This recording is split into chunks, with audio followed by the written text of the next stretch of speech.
Inisip kong mabuti ang lahat ng bagay at nalaman kong nasa patnubay ng Diyos ang matutuwid at marurunong pati na ang kanilang mga ginagawa.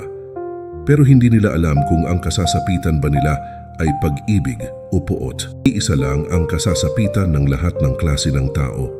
Ang matuwid at ang masama, ang tama at ang mali, ang malinis at ang marumi, bing ang naghahandog at ang hindi naghahandog.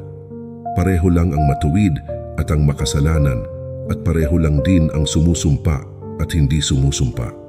Ito ang hindi maganda sa lahat ng nangyayari rito sa mundo.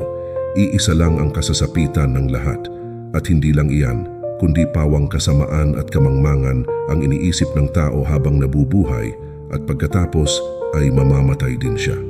Habang may buhay ang tao may pag-asa. May kasabihan nga, mas mabuti pa ang buhay na aso kaysa sa patay na leon.